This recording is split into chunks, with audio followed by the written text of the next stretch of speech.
But Kyle, I'm curious how you feel about this event, because I understand Drampa's not a poll for you, but I think this added level of mystery definitely gives this event a little bit more oomph than it would have otherwise.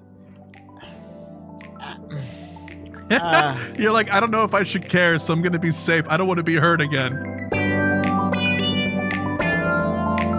You're tuned into the GOCast podcast, your one-stop shop for updates, news, tips, and community in the world of Pokemon Go. Thank you for listening. There's something for everyone to love in Pokemon Go this February. Lunar New Year this year introduces a new normal type.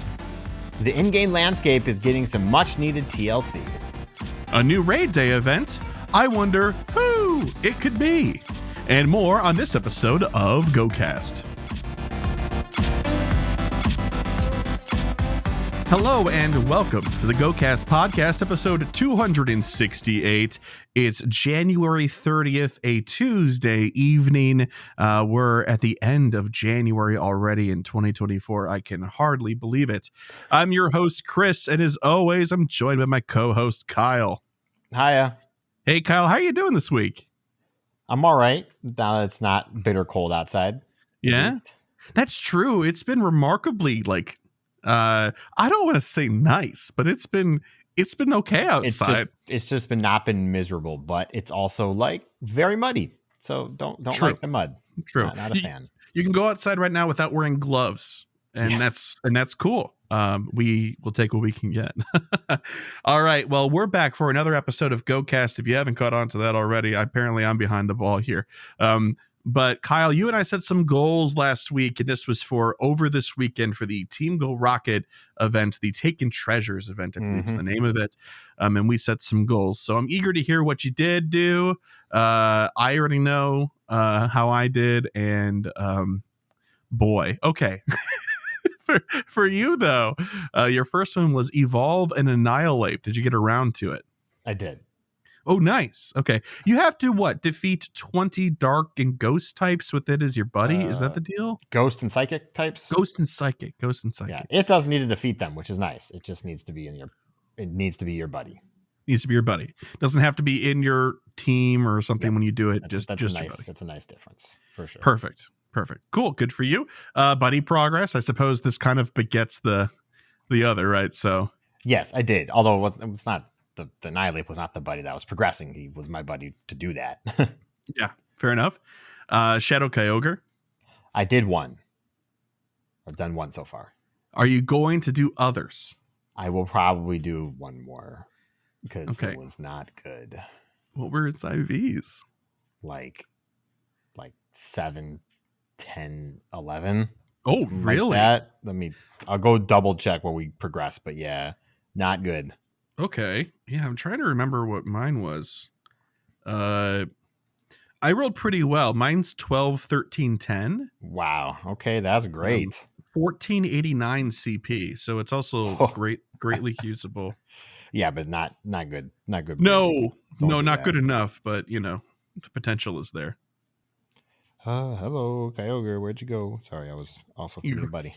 You already transferred him? Is 8, 9, 11. What's its CP at? 885. Okay. So you could probably, I wonder how close to 1500 you could get. You want to check? Let's see. Is this even any good in Great League? I have no idea. No, it's not. Oh, well, this is just fun. Bad. Though. This is the thought experiment. 1459. So no, not good. Oh, okay. All right. Well, yeah, try again. Yeah, try again. Get another one. All right, cool. And then did you keep up with gifting this past week? I did. I did okay. Not great, but okay. So that counts. I got another call out on someone open gifts on Discord, and I'm like, okay, I'll try. I'll do my best. Yep. I loved your existential shiny Rowlet response. That was good. It's one of my favorite emojis that we have. Yeah. On our Discord. It's real good. Cool. So 4 out of 4 for you, a banner week. Very nice. I am going to sort of extrapolate out that you actually had some time to play this week, which is wonderful. Great. Good. For myself, I also wanted to evolve and annihilate. That didn't happen. I kind of forgot about it entirely. And Shadow Kyogre, I did do, just like I mentioned. One new / event shiny. I got a Fungus, but I already had one, so it's not new, and it's not an event shiny because it's not Shadow. So it's a good shiny though. It is a good shiny, but what I will take in place of this, obviously it's not going to count in the official record sheet that we don't actually keep. I did hatch in my second 12-kilometer egg of a room. So I have seen that it seems like it's more common. Yeah, I think they put it, which is good because there's currently a showcase for Varoom right now, which would be real trash if you couldn't get it. That said, the one right down the street from me has no entries, so I don't think anyone's getting it around here. So when I click, I have a 12-kilometer egg cooking right now, and it has 8 spawns at the same rarity tier. It's Sandile, Pawniard, Larvitar, Volibee, rather, Dino, Pancham, Salandit, and Varoom. So they didn't make it like uber rare. So hopefully we can get a couple more. That'd be great. And then gifting, I've been really quite good, actually, if I don't mind tooting my own horn. I've been pretty good about gifting and trying to keep up with everybody. Are you hitting your limit for opening each day? No, I'm not. I'm more worried about maintaining and progressing friendships and keeping an eye on those blue halos. And also harassing some friends of my own that are on some lists that I have that haven't opened up my gifts. So I'm paying it forward, Okay.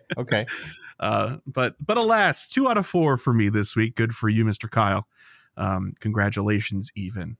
But we've got so much to talk about this week, news-wise. The February contents update, this year's Lunar New Year, some exciting graphical changes, a new raid day event. We should just hop into it because, good golly, so much to do, so much to cover.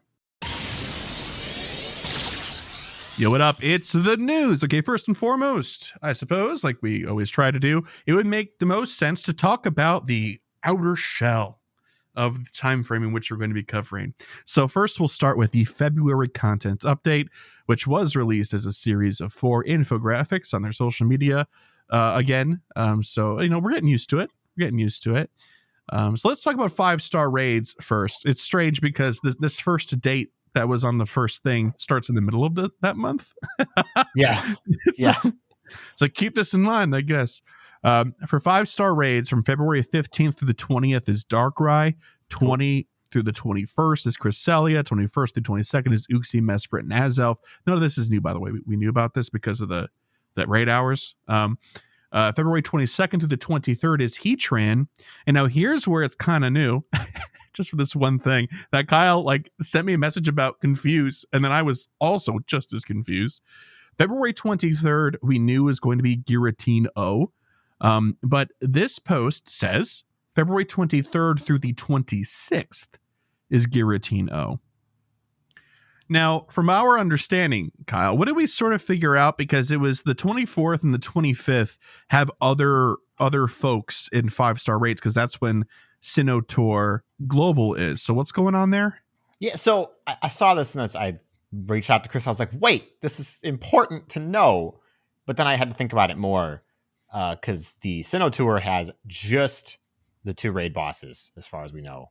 We'll talk about it in a second, obviously. And then Giratina is the rest of the time. So raids for Sinnoh Tour start at 10 a.m. and end at 6 p.m. So before 10 a.m. and after 6 p.m., Giratina will be spawning in raids, I guess. Yeah. I was excited because I was like, oh my God, it's going to spawn during Sinnoh Tour. That's great news for me. But now that I actually read better about it and I, work on my reading comprehension, because Niantic's communication is clear as mud sometimes, it's not as exciting as I thought, but it's something. Yeah, so there's a Giratina O wrapper around the Palkia and Dialga raids that are happening during Sinnoh Tour Global. Yep. Mm-hmm. And from what we've been able to suss out, the reason that it was only listed as the 23rd before is because the 26th is actually beyond the advertised event period. So why would you mention it again? Right. just changes, I guess, a couple of details. But lastly, February 26th through March 1st, we'll have Cresselia and Heatran back together in 5-star raids, apparently, according to the post. In Shadow raids, we're saying bye-bye to Shadow Ho for that one weekend that we just had. I didn't do any. Did you manage to do one? Oh, God, No? Yeah, sometimes I get lucky and I come across a raid train in Woodstock, and this weekend, just luck wasn't with me, I guess, so bummer there. But Shadow Articuno will appear in Shadow Raids during weekends in February. So, Kyle, it looks like your theory is correct. We had a Ho-Oh back, and now they're going to start with the birds again. Who's doing the Articuno? Who is doing the Articuno? I mean, it's very doable because it takes 4 times from rock, so people will do it for that, right? No! Go do the 5-star raid. It's already, like, they must have numbers that people are doing it. Like, at least enough that they want them to. Because, like, I'm tired of the legendary birds regularly, let alone Shadow. So, like, I don't understand. Yeah, but for some people that, like, their favorite Pokemon is one of the original legendary birds, like, getting a good Shadow is a cool thing. Yeah, okay, well, my favorite legendary is Giratina. What am I doing here, right? Like, you're waiting another 3 years is what you're doing. Yeah, you're gonna like it. You're gonna like it. Yeah. Well, anyway, Pokemon Go Tour Sinnoh Global. The following raid bosses will appear from 10 a.m. to 6 p.m. each day during Pokemon Go Tour Sinnoh Global, which we just talked about. So the 24th and the 25th will feature Dialga and Dialgo, Palkia and Palkia-O. The O is standing for their origin forms. They're all listed separately, which I believe means that we'll see raids of both regular and origin form. That's gonna be miserable. It's gotta be. It's gotta do something with hourly rotations, I'm sure. Will both forms have the chance for the signature move? I don't remember the details. Yeah. Yes, they will. Okay. They have a chance. Okay. Oh wait, no, I'm sorry. Wait, you're saying both Palkia and Palkia-O have a chance? Yeah. I believe it is only the origin forms. That's my understanding. But both origin forms there, Dialgo and Palkia-O during their time should have a chance for it. Okay. But yeah, I'll be interested to see how it sort of kind of breaks out. So, I mean, the event period from 10 to 6 is 8 hours long. There's 4 presented raid bosses. It could be 1 hour of Dialga, 1 hour of Dialgo, then Palkia, and then repeat, or 2 hours of each in chunks, or who knows? I don't. We're going to see. It sounds like it just can happen in general. I don't remember any details saying about hourly rotation. So I think it's going to be like, you can find any 4 of these. And if you're unlucky for 4 hours straight, you can only get Dialga. So yeah. Who knows? I guess we'll see. And hopefully, much like last year, the in-person event the week prior will tip their hand a little bit of what we can maybe expect for Global. So for those of you gearing up for Global, you can plan more appropriately, right? So let's move on to Mega Raids. January 31st through February 15th is Mega Latios and Mega Latias. February 15th through the 22nd will be Mega Absol. And then picking up from there, February 22nd through March 1st will be Mega Garchomp. So that's cool. For raid hours, January 31st is Mega Latias. February 7th is Mega Latios. Feb 19th is Darkrai. It will know Sludge Bomb. February 20th will be Cresselia. It will know Grass Knot. February 21st will be the Suite of Lake Spirits, Uxie, Mesprit, and Azelf. February 22nd will be Heatran that knows Magma Storm. This is not new, by the way. Just reiterating that. We've talked about this. February 23rd will be Giratina that knows Shadow Force. But then heads up, February 28th will be both Cresselia and Heatran, but they will not have those signature moves that they had the week prior. So don't push it then if you're looking for one of those. Mm-hmm. Do it during the week if you can, the week prior. And here we go, Elite Raid Hours. There's going to be a new Elite Raid. It's going to be on February 14th. Yes, it'll be on Valentine's Day. It'll be Enamorous, the incarnate form. It is the 5th genie that was introduced in Legends Arceus. And there will be 4 time periods of raids for this Elite Raid. It'll be 12 p.m. to 1 p.m., then 1 p.m. to 2 p.m., Then it'll skip to the end of the day, 5 to 6 p.m., and then 6 to 7 p.m. It looks like you're fact checking whether or not it is from Legends Arceus or somewhere else. No, I was just, you mind flooded me because there's only 4 genies, not 5. Oh, sorry. I did mean Enamorus is the 4th genie. Yes, and I was very confused for a second. Yep. Here, can you say that again? Because I was going to cut out the pause. Can you just say something like, "Oh, just for the record, there's actually only 4. You messed up." Oh yeah. So I just had to double check. There's only 4 genies, not 5. I don't know how to count. Okay, we've established this in the lore of this show. I don't know how to count. There are 4. Yes, that's Can right. you name them? Thunderous, Landorus. What's the other one? Oh, you're gonna say it, and I'm gonna go, oh gosh, what? I can't stand these Pokemon, so it makes sense that I can't remember them. Tornadus, that's the one. Windorus, yeah, and then Enamorus, yeah. Enamorus has a unique enough name that I remember it though, because it's different. So there's that. And then here's some events. Oh boy, some of these we knew, some of these we don't know anything about, but we got some names. February 4th is Chansey Community Day.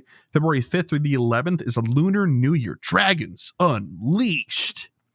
February 10th is Go Battle Day. February 11th is Ray Day, Hisuian Decidueye. February 13th through the 15th is the Carnival of Love. And the day in the middle of that is the Elite Raid Day. February 16th through the 18th is Pokemon Go Tour Sinnoh Los Angeles. Then the week after that, the 19th to the 23rd, is the Road to Sinnoh event we covered last week. And then February 24th through the 25th is Sinnoh Go Tour Global. And then lastly, we got some spotlight hours. There are only 3 because the week of Road to Sinnoh, there is no spotlight hour. There is a raid hour instead. So we're not going to miss one. It just doesn't exist. February 6th is going to be Dratini with 2 times catch experience. February 13th is Munna with 2 times catch candy. And February 27th is Sandshrew and Alolan Sandshrew with 2 times transfer candy. And this is strange to me. Hopefully, Kyle, you can teach me what this means. Plus percentage transfer rare candy XL. Does that mean that if we transfer during that period, we have a chance to get a rare candy XL? What? Clear as mud, as usual. So, like, to me, if this didn't have the word rare in it, I would just expect it to be a higher chance of when you transfer to get a Sandshrew candy before, XL. like, for Community Day and stuff. Shink's Community Day. Yeah. Okay, so you heard it here first. Don't transfer anything you catch for Sinnoh Tour at all. Yes. Apparently. Yep. I'm going to transfer 3,000 Pokemon at one time, and I'll get 3 Rare Candy XL. If that's what they mean. Yeah. If not, you could get like 50, I don't know, like Chimchar Rare Candy XL. It says Rare Candy. It does. It says Rare Candy. It does. See, now you got me double checking, and I know I stared at this for like 15 minutes. I'm looking. Whenever you're reading off of our document, I'm looking at the actual file to see. Oh, okay, to, good. Check. That's weird. So whatever the heck that means, I guess we'll have to wait and see. But yeah, there's that. That's February in a nutshell. But let's kind of drill down on a couple of these events we actually got some details on. First and foremost is the Lunar New Year Dragons Unleashed. Which I'm kind of like low key excited about. Happy Lunar New Year. The Pokemon Go Lunar New Year event is happening once again. This will be starting on Monday, February 5th at 10 a.m. and it will end on Sunday, February 11th, 8 p.m. local time. There's a debut. It's Drampa, the Placid Pokemon. Yeah. Drampa's a weird Pokemon, and we'll talk about it later in the show too, but I like the uniqueness of Drampa. Kind of an underwhelming Pokemon, but cool because of that. Event bonuses for the Lunar New Year this year will be increased chance for lucky Pokemon in trades, increased chance to become lucky friends, additional candy from successfully catching Pokemon with nice, great, and excellent throws. And then if you can get Candy XL, you can also get an increased chance for those sorts of throws as well. There's a small pool of wild encounters, but it is small and mighty, I would say, Magikarp, Dratini, Shuckle, Fennekin, Skrelp, Noibat, and if you're lucky, Jangmo-O in the wild. Now, the winners here are, I would say, Jangmo-O, Skrelp, because that shiny was added at GoFest pretty recently, at the end of last year. And people love chasing Shuckle. Shuckle shiny for whatever reason. What? Yeah, because it's not really ever around, you know. But it's okay, fine. Yeah. In raids, 1-star raids will feature Dratini, Dino, and Goomy. 3-star raids will feature Druddigon, Turtonator, and Drampa. So if you're having a hard time finding Drampa, otherwise, it's in raids. So that's cool. Field research task encounters. If you event field research, if you have an encounter for it, you have a chance at this huge pool of Pokemon: Dratini, Trapinch, Swablu, Gibble, Darumaka, Druddigon, Dino, Skrelp, Tyrunt, Goomy, Turtonator, and Drampa. So as soon as we identify which task is the Drampa task, people are going to go for that, because I failed to mention the shiny for Drampa is also released right away. You don't have to wait. So that's cool. It's going to be one task that's going to have a pool of 12 Pokemon in it. You watch. I hope not. I really hope not. They've been kind of going away from that. So, yeah. At least from what I can tell. And of course, there's paid timed research. But this one's only $2. And it will include the following: Stardust XP, 2 lucky eggs, and encounters with event-themed Pokemon. So it's up to you whether or not that's worth the cost. Don't buy that one. That's bad. Yeah. I'm going to stay neutral on it because, I mean, again, 2 lucky eggs, you can, that's $1 at least. Yeah, but not if you got them in a box. True. You got them in a box. 2 lucky eggs is worth maybe 50 cents at most. Yeah, but is a sale price really a market price?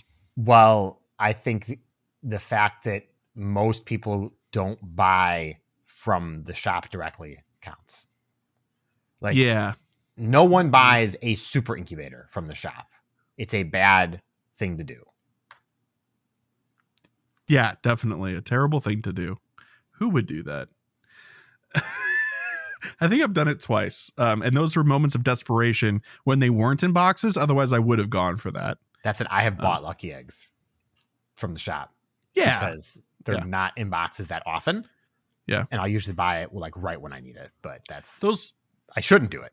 That's a bad idea. Don't follow my lead because it's a bad lead to follow. And I'm sorry, but $2 for what's probably going to be 10,000 experience in Stardust, 2 lucky eggs, and then I'm just going to assume positives here: a Drampa, a Turtonator, and a Druddigon. What you would have to pay for a raid pass for, or get lucky from a research. Yeah, it's not there. Yeah, that's a fair assessment. I'm gonna probably go for it because I'm gonna want a nice IV Drampa, which I'm going to also assume is in there.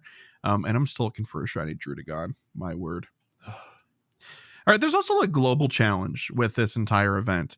And while the event on its own seems fine, this global challenge, if we do meet it, could really be could take this event to the next level based on what these things are.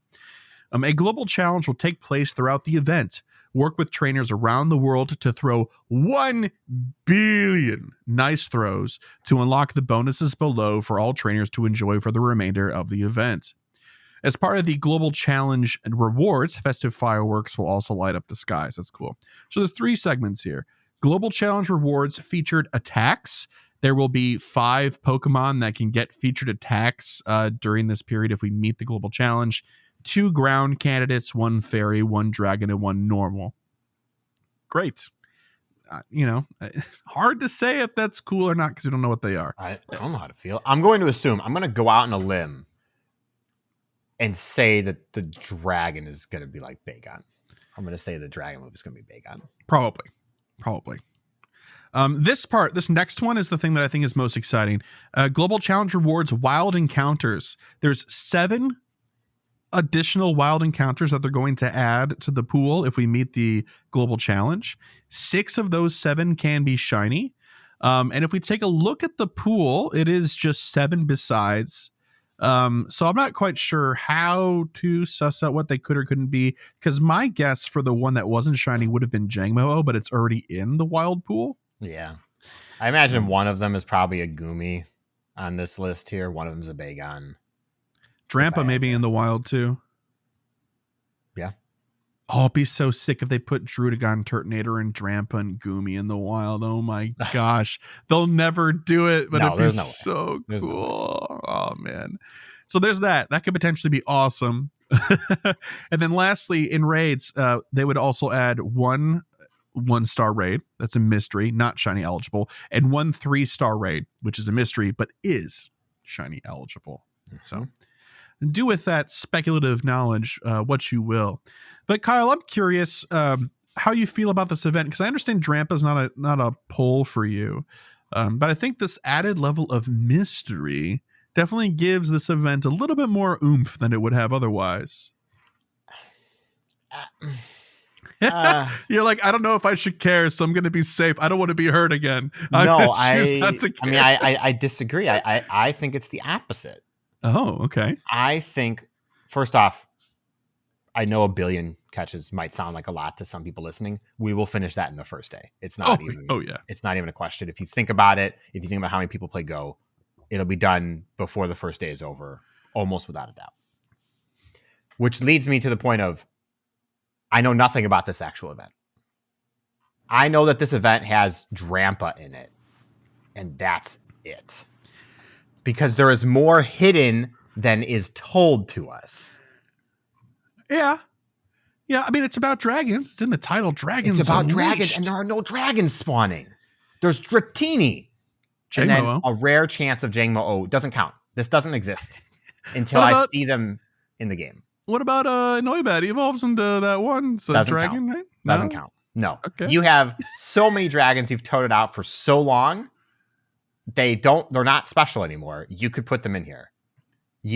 Why? Like, I know people want Skrelp. It's fine. I get it. Why is Skrelp here instead of like Dino or Gibble? Which obviously there are other places in this event. That's my point. Why aren't they in the wild? Yeah. And that leads me to, I'm sure they're here. I'm sure they're in the global challenge rewards. Oh, Skrelp is based off of a sea dragon. I understand why it's there.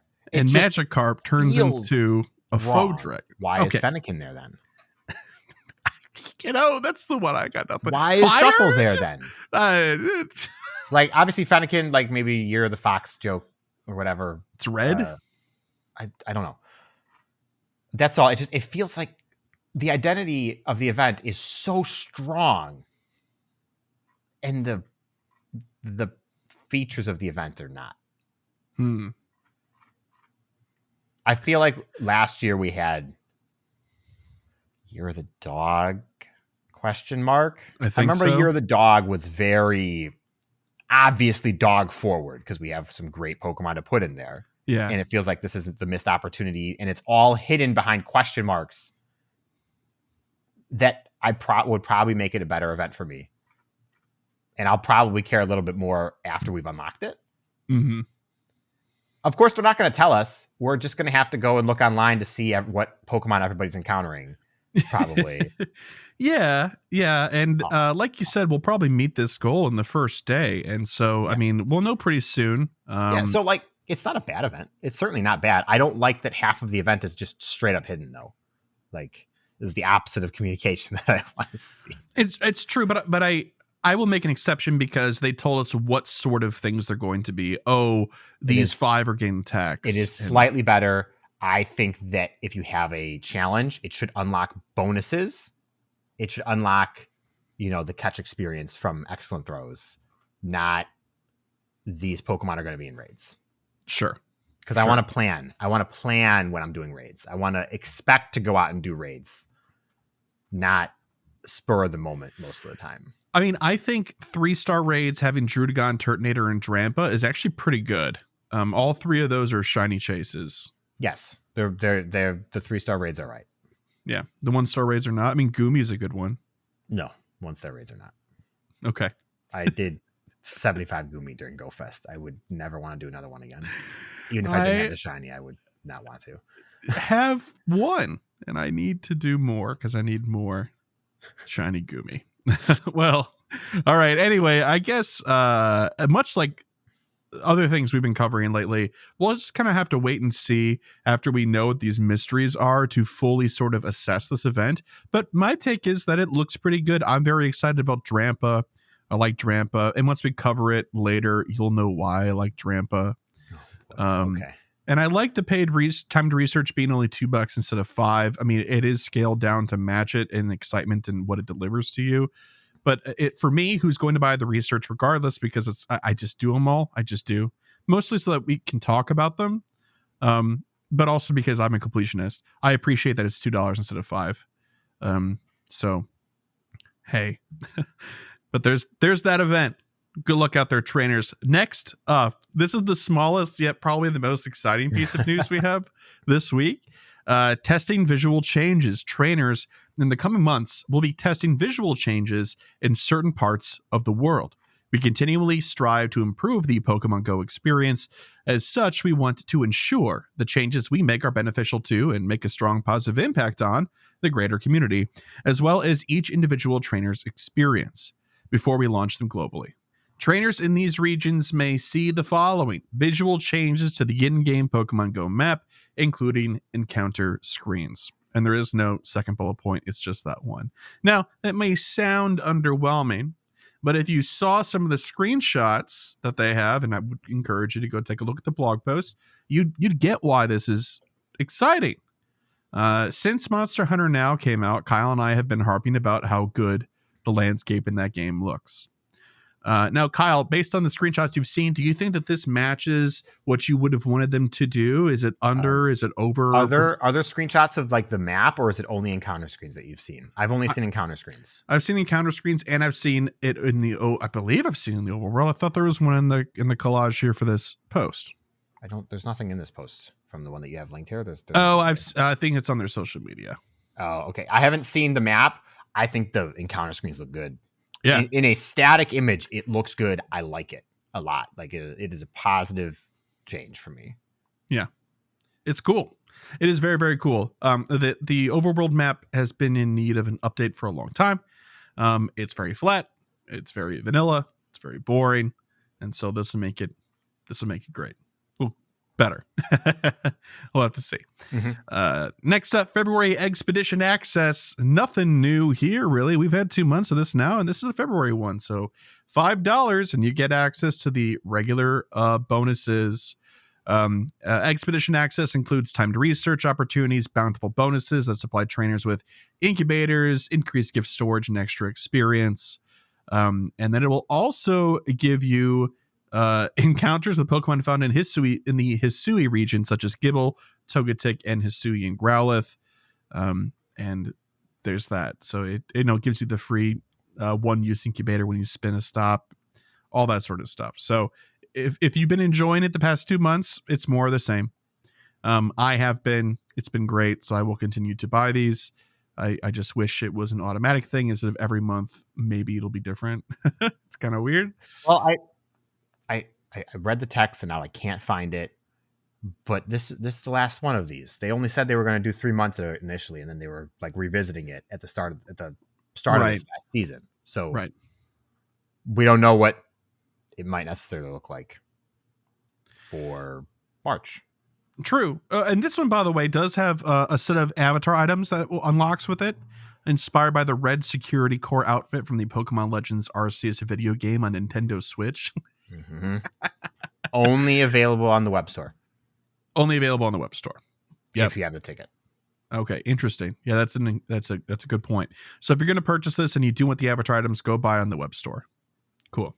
Maybe you get a deal there. Probably not. Probably not. That's probably like the worst part of this for me. Is you are given the privilege of buying the outfit by buying the ticket. Yeah, but people that don't pay attention to this and buy it in the regular in-game store don't. Right? I mean, so no, it's not available for them. It's only available if you have the ticket and go to the web store. It's not in the regular in-game store. New avatar items inspired by a security core from Pokemon Legends Arceus and Switch will be available to Eggs-pedition Access February ticket holders who purchase on the Pokemon Go web store. Yeah, but does that mean that it is only available on the web store, or if it's available in both stores, and if you buy it in the web store, then you also get the avatar items? I think it is only available on the web store to people with the tickets. That would be very simple. I don't like that. Like the way I describe it, I don't like that. It's not the end of the world. It's cosmetics. I don't care that much. I just don't like it. I think it's going to be that you can buy the ticket on the web store and in the in-game store, but if you buy in the web store, you get the outfit. That's my guess. Because think about it, right? They're trying to promote people go into the web store, right? And what they've been doing to incentivize that in the past is better deals. Okay. And in this case, it's going to be the same price. They're not going to reduce it, so they have to add more value to incentivize people buying it in the store. So you're saying if you buy the ticket in the web store, you will get the hat and the outfit for free as part of the research, I think. Okay. That's my read. If that's the case, that's fine. I have no complaints. But the thing, I think the outfit's silly, personally, but that's fine. Sure. But the part I'm struggling with, Kyle, is that what the reading that you also just had makes sense as well. I don't. It'll be so clear. But whatever. We'll find out in 2 days. We will. So there's that. Those are our guesses. Last but certainly not least, we've got another raid day. It'll be Hisuian Decidueye. Trainers prepare for Pokemon Go Tour Sinnoh with some challenging new raid battles. Hisuian Decidueye will appear in a special raid day event as part of a season-long celebration of the Hisui region. Only time will tell when Hisuian Decidueye will return, so make sure you catch this opportunity. It'll be on Sunday, February 11th, which I also believe is the Super Bowl, from 2 p.m. to 5 p.m. local time. The debut will be Hisuian Decidueye. It can be shiny. It's pretty rad. It'll be in 3-star rates. Event bonuses. This is standard for raid days. Receive up to 5 additional free raid passes from spinning gym photo discs. Remote raid limit will be increased to 20 on Saturday, February 10th from 4 p.m. to Sunday, February 11th at 7 p.m. PST. There's an increased shiny chance for shiny Hisuian Decidueye, and Hisuian Decidueye will appear more frequently in raids, like dominate them. There's a $5 event ticket to get some bonuses like more raid passes, increased chance for Candy and Candy XL if you can get them, 50% more experience in raid battles, and 2 times Stardust from raid battles. Again, like we've said in the past, this is a $5 ticket, but if you are already going to like I did last time, 56 raids for Typhlosion, just pay it. It will be worth the value at that point in time. You'll end up paying more by buying those individual passes, especially if you're trying to hit your remote limit, than doing this and trying to knock as many in-person raids as possible.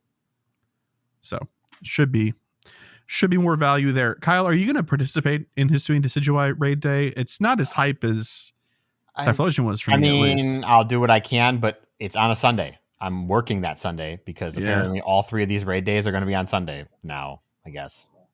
So yes, sir. It's also going to be Super Bowl Sunday, so you're going to be probably busy.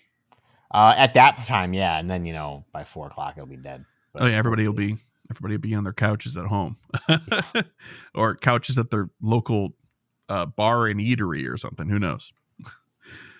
So yeah, that's it for the news. February is looking interesting. I mean, it already was because of Sinnoh Tour, but these events are kind of raising the bar in some aspects, so it'll be cool. So yeah, perfecto.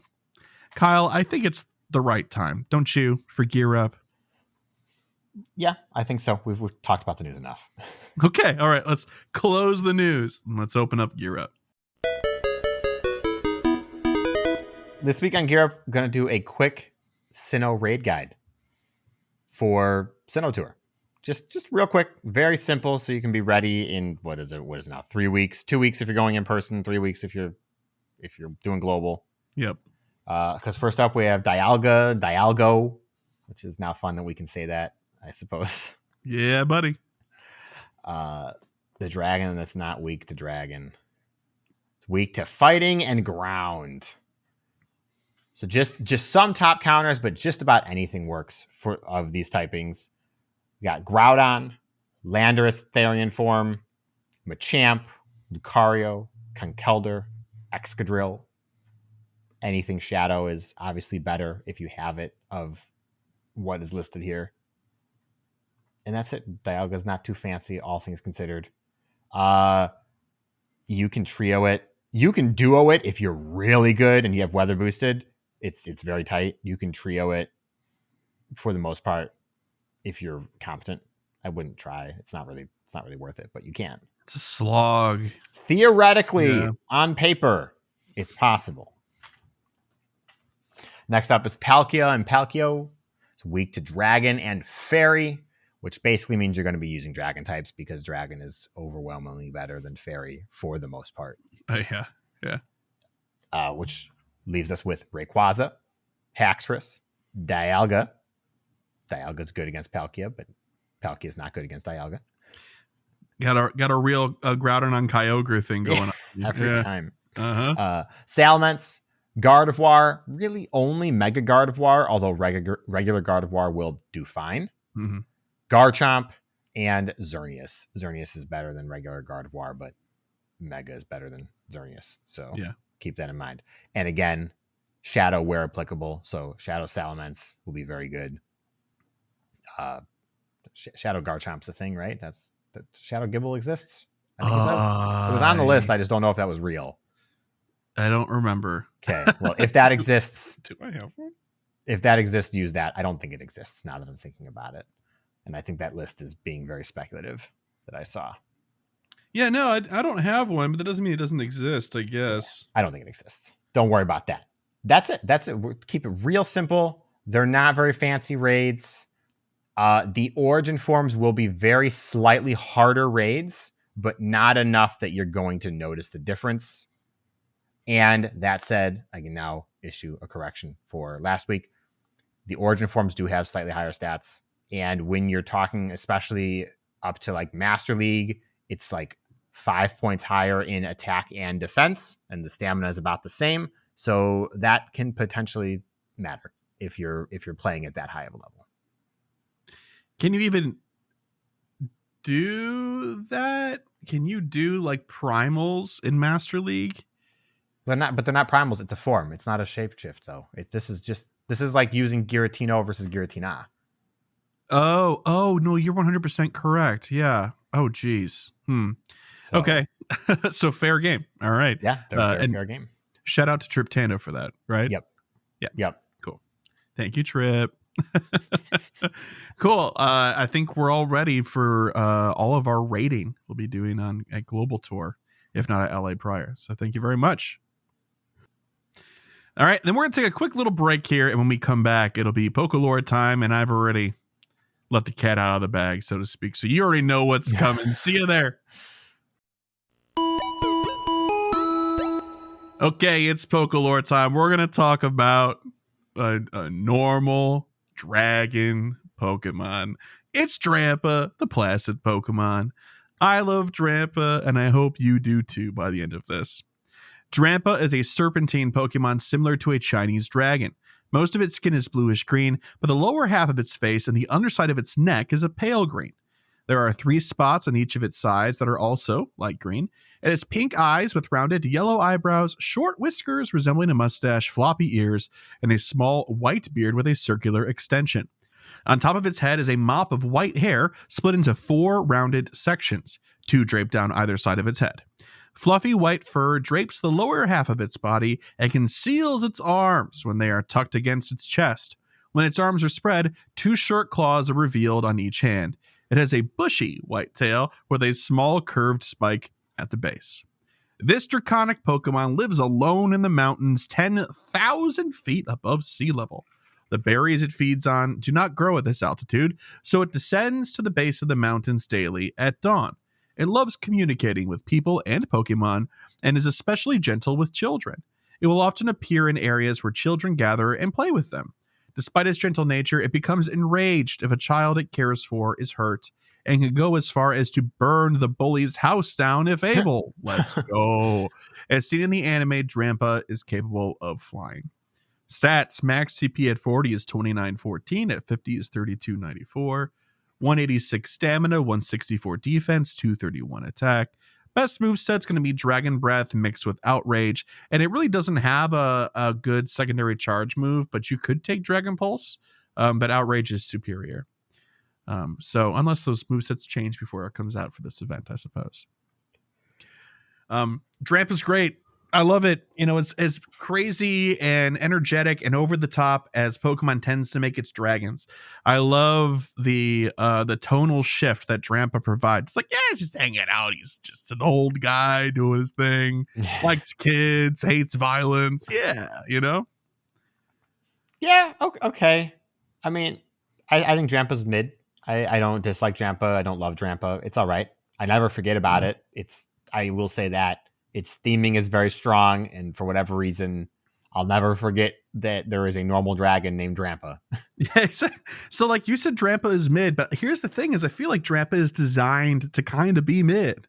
Yeah, it always screamed to me, we designed this Pokemon because normal dragon didn't exist. Yeah, it screams there was a gap and we just were filling it. Versus we made a Pokemon and then this is where it fits. Sure. Yeah, I agree. But I don't think it suffers too much for it. I mean, I don't think it excels because of it either, though. I think that's kind of where I'm coming from. I think it's fine. Like it's definitely fine. I'm certainly never going to play through a Pokemon game and put Drampa on my team. I think, well, it does suffer from the same things that any single form non-legendary suffers from. You know, it's just kind of it's a prime candidate for like a baby though. Like, yeah, I don't know. It like they should have released a baby when they released Drampa. It would have been good. It would have been real good. Baby dragon. I don't know. It's hard because you know I've been dabbling in other monster collection games and stuff lately, and most of them don't do evolution. That's not a thing that happens. That's a very Pokemon thing for the most part. Yeah. And so every time we have a single stage that just screams needs an evolution or pre-evolution, it stands out a lot to me. Yeah. Yeah, I suppose evolution's like pretty much a Pokemon thing, and Digimon. Like Temtem tried to copy it, obviously, but other monster collection games like Shin Megami Tensei and Dragon Quest. There you go. Yeah, they don't have evolutions. They just expect you to swap out your monsters for different monsters instead. Right. Exactly. Yeah. Yep. I agree, and I feel like that's okay because evolution is kind of like cornered by Pokemon, and Digivolution is close, but it's different enough. You know, that's why it stands out to me when a Pokemon doesn't evolve and it's not a legendary. Yeah, 100%. It doesn't feel right. But Drampa feels right. It needed a pre-evolution. It does. I agree. But that's Drampa. Take him or leave him. Either way, he's hanging out apparently, so it's all good. That's it for Pokélore. That means we're going to hop into PokéPoll. So for last week's PokéPoll, we had, with adventure effects like Spatial Rend and Roar of Time being added to Sinnoh Tour, what other adventure effects would you like to see in the future, and how would they work? For a response from Bunnyman, they said, Hoopa's adventure effect should allow two users to trade at a distance. One person activates the ability and the trade distance cap vanishes. They could even go nuts with revamping the trade animation to make it as cinematic as the Master Ball catch animation. Ooh. If each form gets a different effect, I'd give that ability to Unbound, and Bound gets the site-to-site Pokestop teleport. All those overseas lucky trades, I'd spend Hoopa candy on that. This is real smart. A good a good use Yep. of this feature to solve a long-term problem that we've had. I agree. It's a good idea. People have been wanting it for a while. They'd rather it not be monetized, but hey, I would pay Candy and Stardust to do a long distance trade. Oh, 100%. Yeah. And again, I think most people would move mountains resource wise in order to do that. Cause Yeah.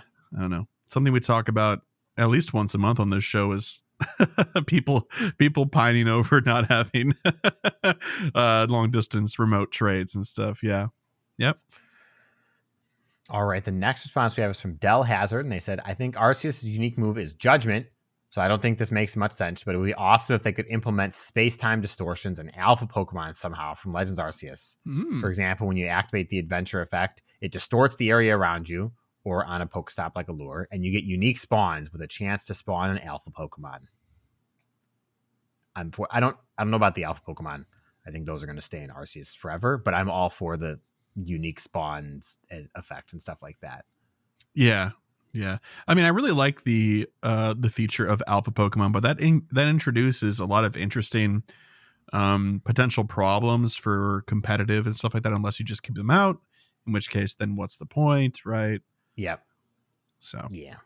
But it's a cool idea. I'd like to see more stuff like that. Next response from Carlo. They said, I really like the idea of presenting on the show for personal weather effects, and I just want to expand on that in a way that doesn't lock it into costing legendary candy. Cast form, baby. Let's go. Time to shine. Not really, but I also suppose a little bit. I'd like to see the weather moves introduced to the game for this out of battle usage. Sunny and clear from Sunny Day, rainy from Rain Dance, partly cloudy from Sandstorm, cloudy from Mist, windy from Hurricane, snow from Hail, and fog from Haze. I know Hurricane is a damaging move, but I couldn't think of a better idea for cloudy.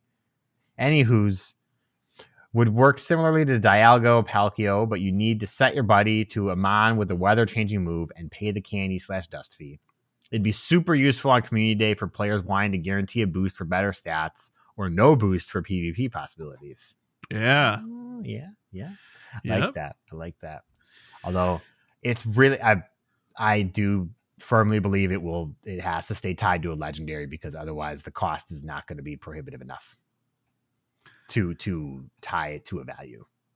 Yeah, I would agree. But if it's also like all of those come from cast form, you're going to run out of cast form candies really quick anyway. Yeah, but like if you really want to, you can walk cast form. Can't walk Dialga. Yeah. I mean you can, but I wouldn't. Not efficiently, not realistically not for idea. this. I got 10 kilometers walked on my adventure seek last week. Not a good idea. Ooh, no. Yeah.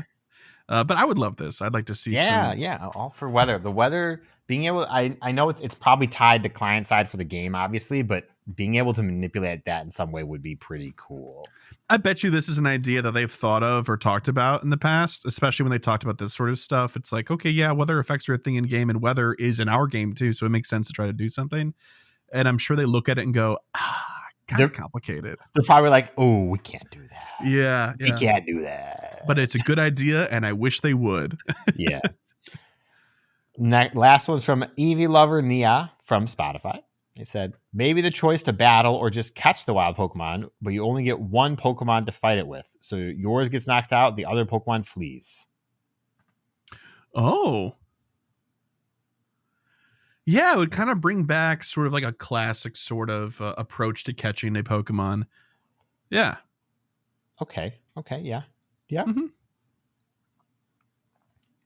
Especially for people that role play in this game too. It would make a lot more sense than just throwing the ball, because it is kind of a grand departure from where are my rocks? That's right. Where's my bait? All right, so for this week's PokéPoll, we have, aside from a Go Fast, Go Tour, or Safari Zone, what other sort of regular in-person event would you like to see? Bonus points for creativity. Oh boy. Yeah, so the thinking here is like, Go Fest is like a big bonanza. Go Tour focuses on a region, and Safari Zones are meant to encourage people to explore a particular space, and sometimes those events are catered to some general theming in the physical space that they're in. So I mean, I'd really love to see something that's smaller than all these that could be sort of like done in global city activations. So like there would be something going on in Seattle, New York, and Chicago, right? It doesn't have to be like 50 locations in each country or something like that, but like, the top 3 major cities in every country or something like that would be cool. And it would just have to be like hey, in this particular downtown area, right? Not wherever you are. It's encouraging people to go to a more populated spot. And I don't know. I guess Yeah, like what's the event? What do you get people to go out for? right. That's not That's what I'm thinking. And I feel like it would have to be something like a super community day. Like they choose a month, and that community day is either going to be a suite of Pokemon, or is community day turned up to 11. Mm-hmm. Mm-hmm. Yeah, I mean, this may sound silly. I could see a GoFest revisited. Maybe. You've already done it. Here is Mew. Here is did you do what you want with the spawns? Figure that out. That's its own math problem. Sure. But featured around Mew, featured around Celebi. Like this is what we did in 2018. Yeah. But now we're gonna do it in 6 cities in the United States. Do it in California. Do it in Chicago. Do it in New York. Do it in Texas. Maybe do it in Florida. I don't know. Like spread it out, but encourage it to be location locked in that. So regard. Like a GoFest classic. Yeah, that would be cool. I like that idea quite a bit. It's kind of cheating because we have, aside from GoFest here, but that's why I'm inventing a new GoFest. Right, exactly. No. Hey, Community Day Classic is different than Community Day Normal, so that makes sense. Well, different enough. But yeah, I mean, like, and they wouldn't even have to do like the whole rigmarole they did for the first one with like the physical habitat setups and stuff like that. It would just have to be like, hey, in this populated city and this populated city, within those bounds, you'll see an increase or an extra bonus or something, right? That'd be cool. Yep. But anyway, dear listener, if you have an answer to this week's PokéPoll question, which is, aside from a GoFest, Go Tour, or Safari Zone, what other sorts of regular in-person event would you like to see? Bonus points or creativity? You can answer that question on X when we post there at GOCast Podcast. If you're a patron of ours via Patreon, we have a PokéPoll channel in our patron Discord that you can post there. On the YouTube version of this video, you can comment your response. If you're listening on the Spotify mobile app, there's a tab in-app for this episode to respond to that question there. You can send us an email to mail@gocastpodcast.com with your response, or, of course, call in 262-586-7717 and leave a voicemail of your response to many different avenues. Many different avenues. But speaking of emails, Mr. Kyle, I believe it is that time once again. What are we doing? It's time for emails. That's right. And no voicemails this week, at least. So we've got a few emails here. Kyle, would you mind kicking us off? First email's from JK Awesome, and they said, "Hi, guys. We were so pumped to hear you read my first email in the car. I was high-fiving my brother who was visiting for the weekend. He caught 0 Porygon shinies while I caught 4. And my kids were pumped / embarrassed by their dad, which is precisely what I was going for. Yeah. I do have a question for you. We are not longtime listeners yet, but I haven't heard you address this one. What is the most ridiculous thing you found yourself doing while playing Pokemon Go? I asked this question on Reddit a few months back, and I got over 600 responses. The link to the discussion I'll have to check out after the show. Mm-hmm. These are some amazing stories out there, including pajamas, graveyards, missing buses, etc. I haven't done anything too crazy, but I have adjusted my drive to work to spin as many stops as possible with my Go++ and carry it almost everywhere now. Multiple people have told me my pocket is glowing green when I walk around at work. We're also considering a trip out to LA for one of the in-person events. Can you discuss the pros and cons of these in the next few weeks? Jonathan, a.k.a. JK Awesome. Okay, well, really quick for the in-person events in LA, the tickets are unfortunately sold out, so I can't recommend doing that trip because there's not going to be much for you to do. Yeah. Unfortunately, unless you already have tickets, in which case, yes, you should show up. But if not, I mean, Kyle and I can't recommend these in-person events more. If you can swing them, they're incredible. I think for the future, if an in-person event is ever within reasonable driving distance and you like Pokemon Go, it is not even a question to go. Yeah. It is only, I think it only becomes a discussion when you have to commute. If you have to fly and you have to get a hotel, there definitely becomes a weight of pros and cons for that. Yeah. I mean, chiefly money. Yes. The cost of it gets whether gets it's away worth from it you. or not. Yeah. But the in-person experience is fantastic. Just seeing everybody playing. I probably play less than I should at in-person events nowadays just because I'm surrounded by so many people that I'm there for that instead of the playing most of the time. And we always talk about that like sense of like, oh, I'm with my people. Like it's cool. Yep. It's really cool. But what's the craziest thing you've done in Pokemon Go, Kyle? I'd probably have to think about this for a little bit. I have an answer I've told on the show, so I'll say that one for now. Although if I come up with another one, I'll have to think about it. Okay. When the Kalos starters were released and Froakie was nowhere to be found, I was at work on my break, sitting down, talking to my manager, just having a conversation. It wasn't anything important. And I was opening Pokemon Go and I was like, I'll be right back. And there was a Froakie like just down the street. So I like got up, went into my car, drove and caught it, came back and was back, before my break was over. And my manager was like, "Where'd you go?"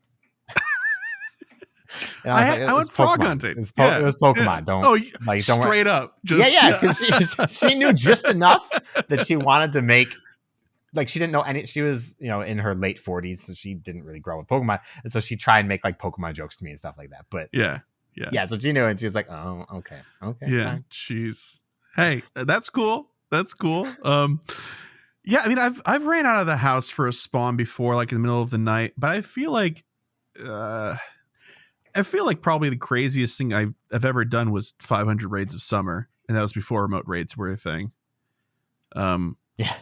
I don't know. I mean, like, it wasn't the craziest thing anybody's done challenge-wise in Pokemon Go. It's not a 24-hour stream challenge, like shout out to Pogomilo UK, YT, and other people that do stuff like that. That's something else. But for me, that was, I think, the craziest challenge I've done in Go. That was like a self-made thing, and yeah, it was time-consuming at the very least. But thanks very much for the questions and the email.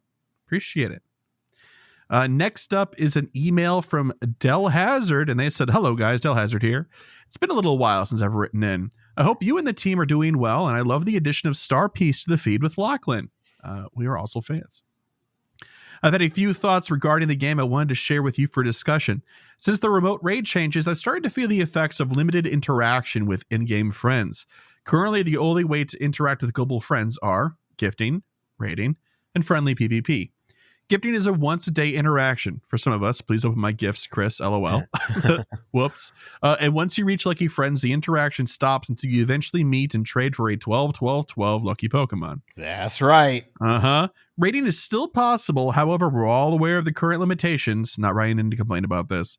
Well, and also the price increase. I mean, like, even if it was still $5, for some people, that price increase is enough for them to be like, I can't swing that casually. Yeah, I feel that same way. I still do it, but I feel that same way. I can't do it as much. It's too expensive. I turned down the price doubled, but I turned down more than half of the raids that I'm sent.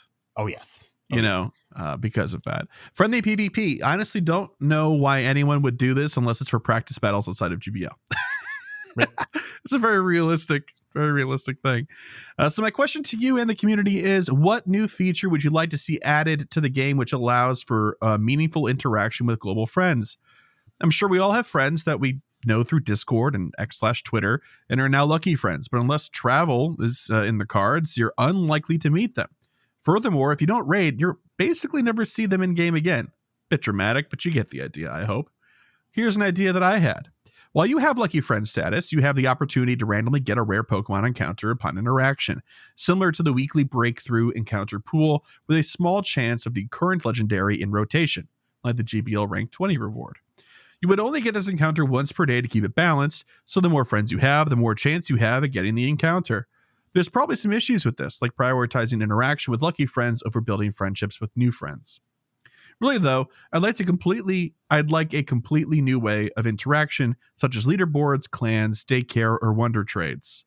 You know what? Clans are a thing that they probably will never do, but I think like guilds or something in game would be cool. I guess they have the campfire servers for something like that, but people can't like see your affiliation, and that's the thing people like. Yeah. Mm-hmm. Yeah, I don't know. I don't know what you can add to Go that fills this need. I'm not gonna lie. Yeah. I mean, these are all great ideas, though. Wonder trades is something that would be cool. But that doesn't actually like interact with the people that are already on your friends list. Those are supposed to be with random people. I mean, it makes it difficult to talk about this because the core concept of the game and Niantic's vision is that you are interacting with people in person. So the game is shaped around that, at least to a certain degree. So you really would need to invent like a full system that doesn't exist in the game yet. Like a lobby that you can go to with people that are only your lucky friends or your friends that are best friends or something like that. And you can have personal global showcases or something. Oh, that only people on your friends list can show. A lot of games that I play, a lot of mobile games, I've been playing more of those lately, have like clan versus clan stuff, obviously, and stuff where you can compare how well you're doing compared to your clanmates. Mm-hmm. So like you've made 47,000 points this event, these 2 weeks, and your clanmates only made 31,000 or something, because you caught this many Pokemon or you fed this many berries and so on and so forth. And so like something like that is, I feel like, what you would need to put in the game to really elevate the idea to that level. Yeah, I agree. I can think of one system that they could, change in some way, to modify to make it appeal to this. If there is a version, it doesn't have to be the same version of it, but if there is a version of party play where you can play with other people that are not nearby, but are still in a party and can participate in challenges together. Like, I would love to hop into a Discord call with Lachlan and party play with him. My morning, his evening, or, whatever the case might be. And then we just get to catch up and play some Pokemon while we're out for a walk. Like, because what I'm trying to capture there is like, people go on a walk and they call their friend, they have a chat. Why not also party play Pokemon at the same time? I think that'd be kind of cool. But Dell putting up daycare here would be sick. In Peridot, you could invite a friend on your friends list to breed their dot with your dot in pursuit of certain attributes. Okay. And it'd be cool if there was something similar to this, where it's like, hey, like once a week or something like that, you two can throw a Pokemon into a daycare, one each, and based on some new system they've designed, that will give you an egg from that encounter. That would be cool. And maybe you can get it more by doing interactions with that friend. Even if you're already lucky, you can speed up the process of getting that egg out of there or something. I don't know, but do you see what I'm going for there? Mm-hmm. I do. Yeah. It'd be interesting. Be certainly interesting. But there is more to this email. Hopefully that makes sense. It is actually an interesting discussion point. It turns out it was, Dell. Wouldn't you know? I also wanted to talk about the actual act of rating, but this email is far too long. Basically, tap, tap, tap. I think it's a bit boring. Tap, tap, tap. It needs a revamp. Tap, tap, tap. Yeah, we won. Yeah, we're on the same team you are there. Yep. Yeah, it's not really a question there, for sure. Also, last point, I promise. Raids in-game really should tell you whether they are shiny eligible or not. Niantic gave the information outside of the game via X/Twitter. They can just add the shiny symbol to the raid nearby list. I hate to think there's some poor kid out there who doesn't know that they had no chance for their Marini raid. or worse yet, trainers in New Zealand that know that the shiny should be turned on, but it's not. I'm adding that little bit in myself. Anyways, hope you all had a fantastic week. Shiny Hundo and Shundo vibes to all, and sorry for the long email, Dwayne. Yep. Great email. Great email. Yeah, I mean, we've talked about this, and I think everybody kind of universally agrees. More communication in any way is good. So even if it is as little as a shiny symbol in the corner of a shiny eligible raid before you commit to it, that makes everybody's lives better. Yeah, I definitely agree. And I think we're all on the same page that raiding is great, but raiding is boring. Yeah. Hopefully that makes sense to people. It does. If you've done a raid, you know what we're talking about. All right, we've got one more email, Mr. Kyle. All right, the last email is from Nine Thistles, and they said, "Hey, GoCasters and potential guest, Nine Thistles here with another long email for which I'm only mildly apologetic about. Before I get to the main body of this essay, I have some updates for you. The last time I wrote in was before GoFest 23. By Dialgo, where has the time gone? Tell me about it." And in that email, I wistfully hoped for a shiny Sky Snake, claiming I had fairly bad luck in that department. Well, I managed to get an XXL shiny Rayquaza, awesome, which went on to win me a showcase. Nice. Ooh. I did, however, fail my goal of reaching 2,000 Mon Space. It took me until November to upgrade it that far. I was too busy buying incubators, for shame. No, don't listen to him. It's fine. And when you rely heavily on gym income like me, it can be a long slog to get 200 coins for a measly 50 spots. And finally, friends, I hatched my first Larvesta. Woohoo! My friend hatched his fifth around the same time, and I nearly threw him into the pond. Okay, on to the main story. I've been meaning to write to you about this for a while and was reminded of it a couple episodes ago when a fellow trainer nearly missed catching a regional Flabébé. So take a stroll down memory lane with me back to summer 2021. Niantic was threatening to reduce interaction distance back to factory setting, to the outrage of the player base. There was also a long-awaited event on the horizon, the global release of Heracross. I was at an airport flying to Florida with my partner to meet the parents. I promised my friends I would catch some wild Heracross for them, and was also hoping beyond hope to get a hundo because Heracross is one of my favorite bugs. Yeah. However, due to Niantic shenanigans, I was also planning on reducing my gameplay, which turned out to be for the best since my phone would dramatically overheat in the Florida humidity. Same, though. When I stepped off the plane, I immediately realized the interaction distance had been reduced, much to my annoyance. I was practically standing under a gym, but I couldn't even spin it for the badge. I checked on a wild Credilli anyway, and it was shiny. I was both irate and happy about my luck. This conflict was but a portent of things to come. Oh no. A day or two later, Global Heracross was released. I was constantly checking my phone for a silhouette, but found none. And many of the places we stopped at didn't have Heracross raids. I grumbled at my friends at home about not seeing even one Titan bug, and they worriedly asked me, "Didn't you know they turned off wild Heracross spawns?" Friends, I was angry. Yeah. Minimal interaction distance, and now this? Not in my wildest nightmares could I have imagined they would have turned off wild Heracross. I had to rely on my friends sending me invites from my home state. How ironic. Now take a screenshot.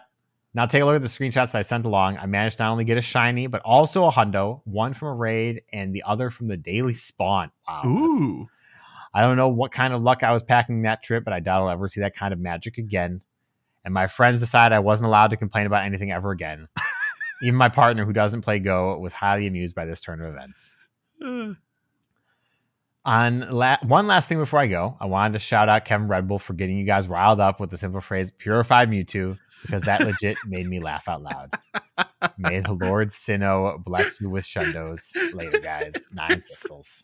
There's a picture on X that somebody tagged that was like our host like reacting to a purified Shadow Mewtwo. And my head is back in like pain and your head is buried out of frame. It's so funny. That's great. Yep. Oh my God. Oh geez. Yeah. Oh, I remember that. They turned it on in raids for everybody, but then they turned it off local spawns for people who had it as a regular spawn. Ooh, yes. Bad time. Yeah, this isn't the only time we've heard somebody. I don't think somebody's written into the show. I don't think we've talked about it on the show, but somebody else, who was it? I can't remember, was also telling us about how they had traveled and they just like had an expectation of the regionals to be around. I think it was Corsola for some reason, and it was like event spawns like wiped them out or something like that. God, this is a different scenario, but a similar pain. Gosh, yeah, no. But okay, I mean, your luck pulled out all the same. A shiny and a hundo. No complaints. Well, congratulations. That's great. That's awesome. Yeah. Thanks very much, Nine Thistles. And thank you, everybody that wrote in this week. If you, dear listener, would like to write in an email or a voicemail, just like these fine folks did, you can by sending emails to mail@gocastpodcast.com or calling our call-in number, which is 262-586-7717. You can, of course, email us an audio file or DM it to me on Discord or wherever you'd like. We can also figure that out, too. Visit our website for all things GoCast Podcast. That's gocastpodcast.com. Follow us on X/Twitter @GoCast Podcast. If you'd like to help support the show monetarily for as little as $1 a month and get access to our patron Discord, that's Patreon, patreon.com/GoCast Podcast. Promise you won't regret it. It's cool. Cool server. Cool people. I love it. It's a hoot, even when like we're not actively talking. Kyle and I read a lot of it and like talk about it, but a lot of times by the time we get to it, the conversations have concluded. Yeah, moved on. they're really funny. We have a pretty active group of folks across the pond too. So that server is hopping at different times of the day or night for sure. But speaking of patrons, big shout out to our elite trainer tier patrons. Is it my turn this week? Did you go last week? I think you went last week. Hey, you want to take it? Sure. Yeah. Shout out to elite trainer tier patrons: Bo, Daniel, Lori, Michael, Ozzy, Arkham, Marvin, Mimi, Sports, Thayer, Jason, Justin, Charles, Motters, Lee, William, Brandon, Ethan, Stephen, Nick, our favorite listener, Drew 2, Camo, The Ugly Rock, Jacob, Victoria, and Sarah Lore. Thank you very much for your generous contributions and for helping us keep the digital lights on, amongst other things. Speaking of community and stuff like that, if you're heading out to Go Tour LA for Sinnoh Tour, I will be doing some sort of meetup. I just am not sure about the space yet and when those are going to be. But on Saturday and Sunday, I will establish some sort of time, hopefully in the golf course area, where the Rose Bowl experience is happening both days, where we can do like a little meetup. So I intend to get some more stickers and bring those with and hopefully some pins. So hope to see you there. I'm sure I'll post details in the Discord and /or/X. So tune into those channels. And if I can, I'll mention it on the show if we have one prior to that when I know. So you could also leave a review, by the way, for the show if money is not in the cards for you. That helps us out immensely. So if you do, please and thank you. Let's set some goals, Kyle. What's going on this weekend? We've got what? Nothing. The rest of the Rocket event is still going. Yeah, that ends tomorrow, but Thursday ends Thursday. I'm sorry, Thursday. It does end Thursday. There's an event. I know there's an event. I don't think there's an event next week. Let me look it up really quick. Pokemon Go calendar. Because like February Community Day. Oh wait, February Community Day is this Sunday. Oh yeah. There we go. For some reason, I thought we had an extra week, but no, it's Chansey Community Day on Sunday. Oh, I'm not playing, huh? Yeah, I'm working that day, huh? Sorry, man. I'm not too cut up about it. No, you said that like to begin with too. But yeah, it's 2 times catch candy. Oh, it's quarter hatch distance. Let's go. Okay. Yeah, so you can catch her happening. That's right. That's Make right. Sure you clear out your eggs. Your egg space for the day before. I will. I certainly will. Thank you. Thanks for looking out for me. All right. So, what are your goals for this upcoming weekend and week? I'm going to continue my gifting, slowly but surely making my way there, as well as my buddy progress. And then I want to get another Shadow Kyogre, which means I have to finish one of my rocket researches that is sitting there. Good luck. So You got to try to knock it out tomorrow, really, because then you'll start running out of time. Well, you want to take advantage of the increased spawn rates of the grunts while the event is still going on. Yeah.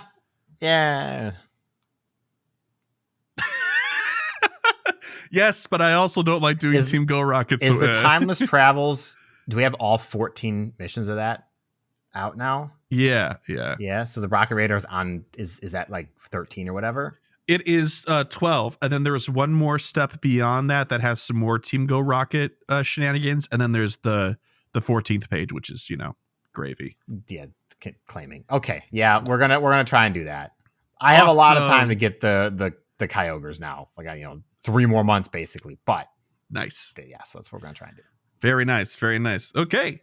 For myself, 20 shiny Chansey, 50 eggs hatched, 500,000 Stardust because I intend to have star pieces for all these eggs that I'm going to be hatching, and then at least 2 shiny Happiny, which should be doable, I think. And that's it. Right. Thanks so much for listening, folks. We appreciate it. Be sure to check out PvP Corner. Be sure to check out Star Piece. I should be having episode 5 come out pretty soon here. It's an exciting one. We actually just finished recording number 6 last night. It should be a familiar guest, friend of the show, friend of us as well. Also I recorded Lachlan and I recorded a little something covering the Scarlet and Violet DLCs in their entirety. Kyle and I did a Scarlet and Violet retrospective when the base game came out, but now that the DLCs have concluded with the epilogue as well, Lachlan and I recorded a spoiler cast for it. So keep an eye on the feeds for that if that's something that strikes your fancy. But if not, all the same, have a great week. We'll see you next time. Thanks for listening. Bye-bye. Bye.